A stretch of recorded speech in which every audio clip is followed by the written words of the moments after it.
Hi everyone, welcome. It's really good having you here.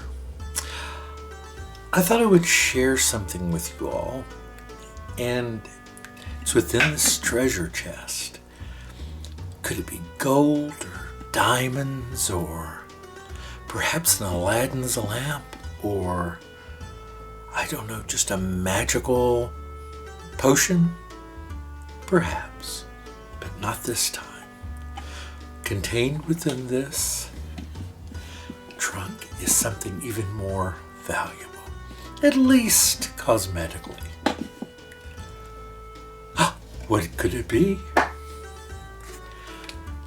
My friend Tamir sent me this all the way from Israel. Do you know what this is? It's deep sea mud. Or dead sea, deep sea. Patrick's not very deep. This is Dead Sea mud. That's right. This is the real thing. Okay, I actually have a video of her scooping this up and putting it in a bucket, and apparently dried in their garage before she packaged it up and sent it to me. And this is supposed to be some of the most heavily desired product in the beauty industry. For many people make face masks out of it, and well, you can make various different things from deep Dead Sea mud. It's full of Dead Sea salt. I did touch it to my tongue, and it is salty. But it has such marvelous mineral content. There are people that eat it. I don't suggest you eat it. But there are people that use it in a lot of different ways. We're going to use it in a soap. And I've got several pounds of it. I just put some in here just for my silly little beginning to this recording. But come along with me. I'm going to show you how I'm going to break this down to actually use in a product, and we'll have some fun together. All right, come on along.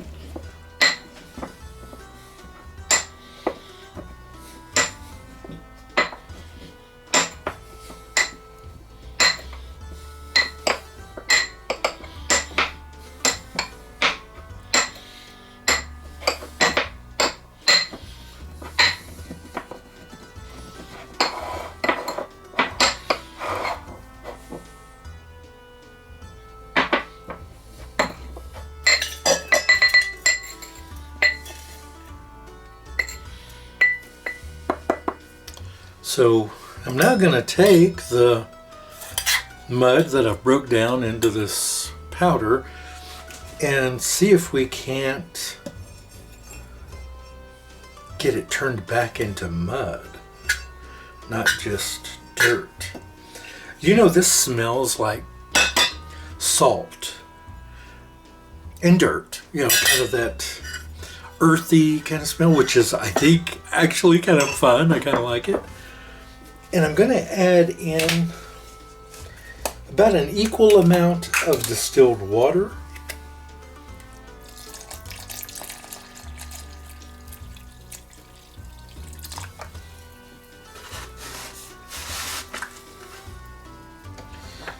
Let's let that just do its thing for a moment.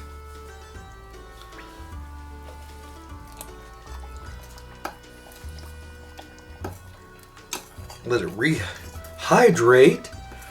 So this will be the first time it has been in any water since it was actually in the Dead Sea. And you can buy Dead Sea mud probably from all sorts of sources. They probably even have it on Amazon. And that's wonderful that it's available. But to me, this is really special because it comes from a friend in Israel. And that's really cool to me. That's really exciting. It just makes it that much more special to me. Doesn't mean anything to you, I'm sure, but I'm very excited about it. So this is going to be part of our soap. That's right. I'm going to be making I said it again, a Dead Sea salt soap. How's that?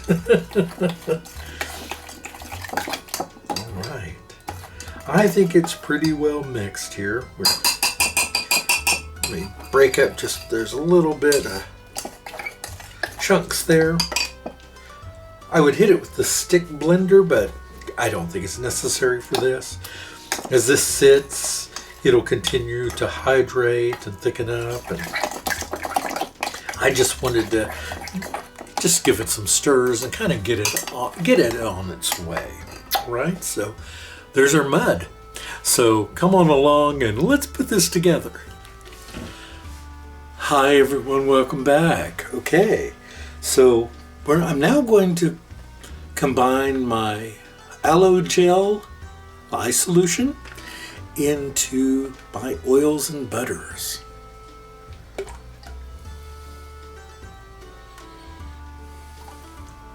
And as always, I fill it too full.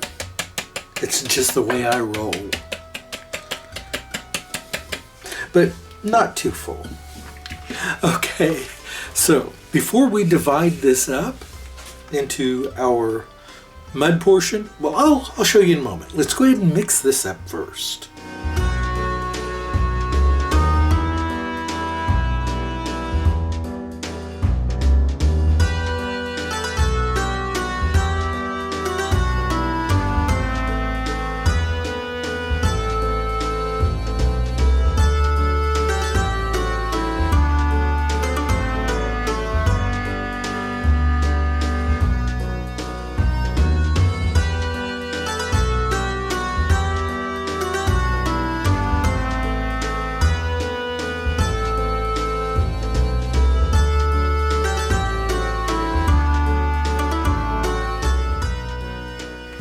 Got it just slightly emulsified here, and I'm going to pour a little bit of it back in here,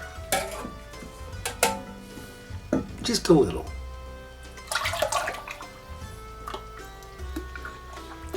more. There we go. Good.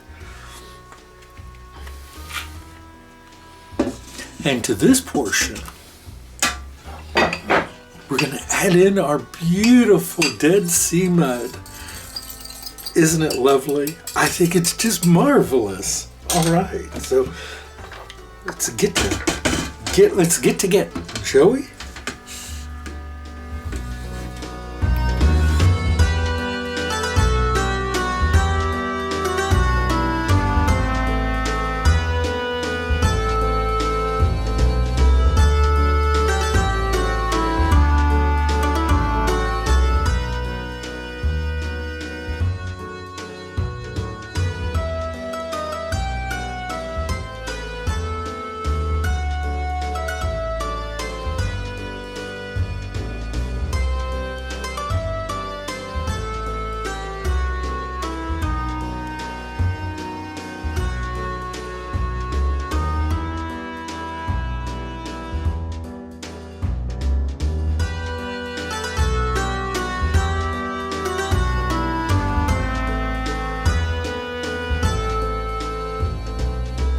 So I'm going to go ahead and put the mud soap in.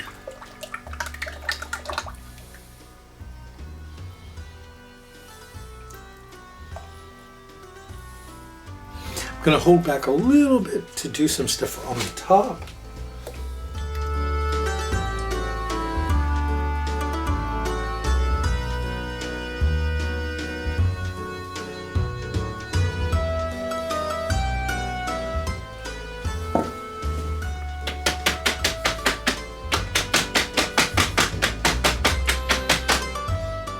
What do you think?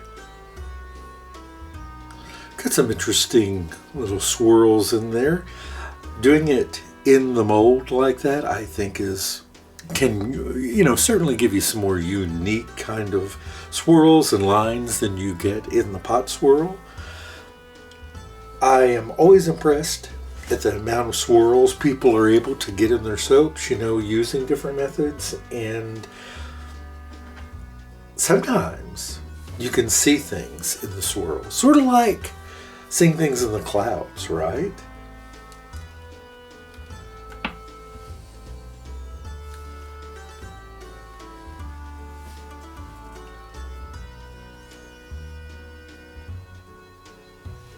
Very nice.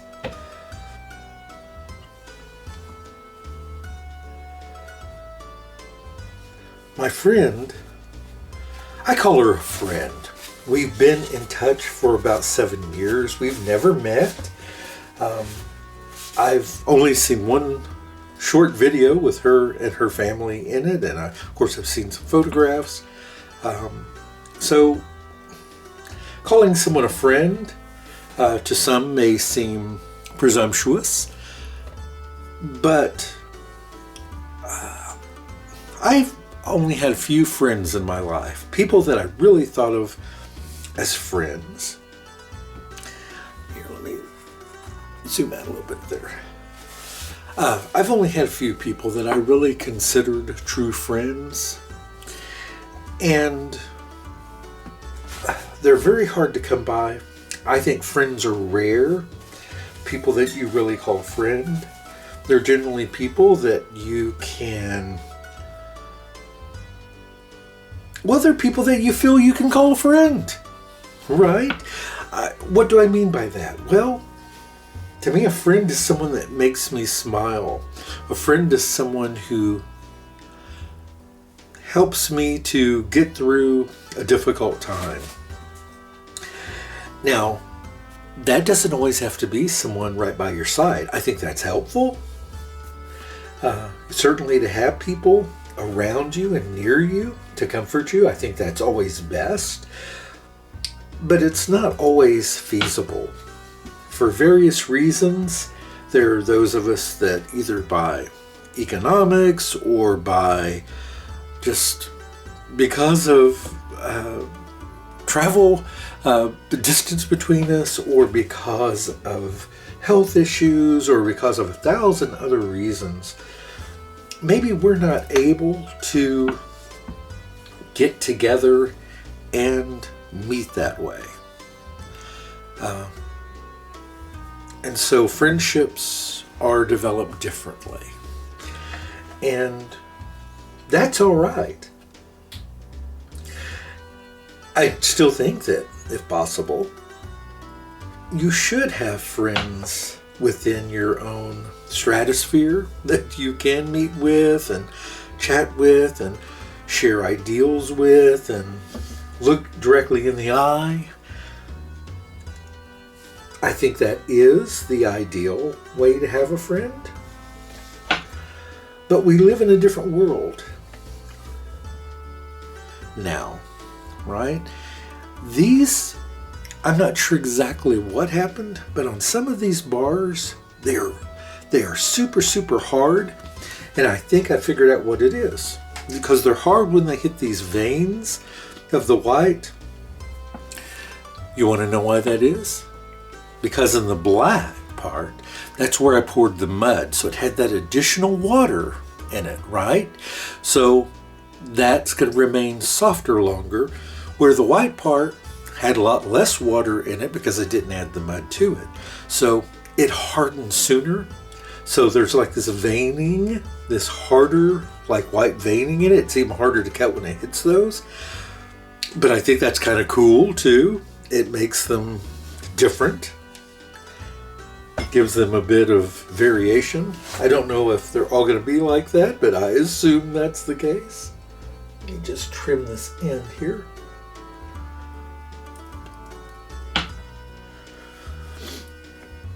But, so I do consider, I keep calling her I have a friend Tahir in the Middle East, in Syria, and her name is Tamar, and she's in Israel.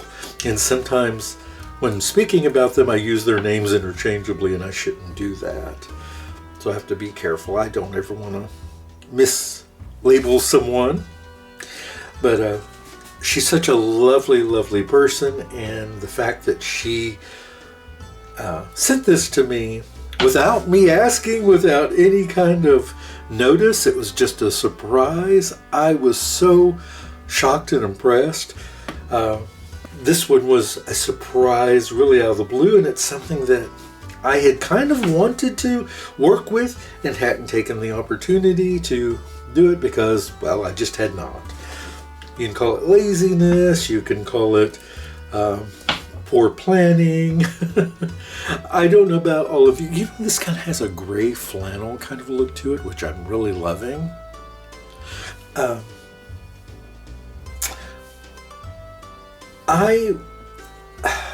For you, those of you that make soap or other things that if you create,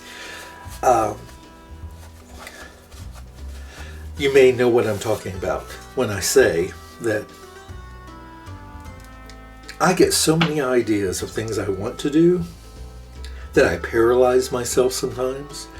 What do I mean by that? Well, I think, oh, I want to make this thing, I want to make that for people, I want to make this, and suddenly my mind is just filled with all these things I want to do, and I end up doing none of them. Or delaying them. Or someone beats me to it, and that's fine too. But I'm trying. That's why you're going to notice, I've done 3 soaps here in just a very short period of time. Soaping makes me so very happy that I'm beginning to try to get back into making more soap more frequently. And along those lines is doing this very bar. And again, this was one of those surprise ingredients that I had not worked with before in this regard. So, and certainly not right from the Dead Sea. That means something to me, and I'm not sure what that is. I don't think I need to explain it. It just is what it is, but isn't that one pretty? I'm just always so, and this is unscented, by the way. I didn't want to add anything to it because I wanted the ingredient to just speak for itself. And I couldn't think of any fragrance that would truly do this ingredient justice. That one's got it. I broke the bottom of it, just the corner. It means a lot to me when I know where an ingredient comes from, because that is so important to me in my own products, that I know where they come from. Whether it be the honey or whether it be the oils and butters, or, of course, using your own ingredients is best whenever possible, because you know exactly what they are. That's where I know this with my milk and my tallows. I know exactly where the lanolin. I know what the animal they came from. I know, everything about them that I can know. And that makes me very happy, because how many times do you go to the store, buy a product, and look at the ingredient list or the identification of the country, and it's hard to tell where it came from. Sometimes companies will say things like, made in America with global ingredients. Well, what does that mean? Where did those global ingredients come from? Or even better, you'll see something like designed in America, made, imported, but designed in America. Things like that. That's not fair. If you're going to claim a country, then it needs to be your country. I don't know, I have kind of mixed, and I'm not one of these, I consider myself somewhat patriotic. I love America, most certainly. Even with all its scars and flaws, I love it very much. It's what choice do I have? It's where I'm from. It's where I where my forefathers came from, with all of their flaws and freckles. And, you know, we all are the result of where we're from, right? To some degree. I hope you liked these. I had so much fun making these. I'm going to have to put this at the top of my favorite list. I will, going forward, when I do a water discount of one portion of the soap, I'm going to have to make sure that I remember what happened in this one. Because, you know, it can create a little bit of problem when part of the soap gets harder than the other part of the soap when you're cutting. But overall, they came out pretty clean. And, you know, with a little cleanup, these are going to be fantastic. Because you'll see in the pictures, I'm going to clean them up, and I think they're going to look great. Have a terrific day, everyone. Goodbye.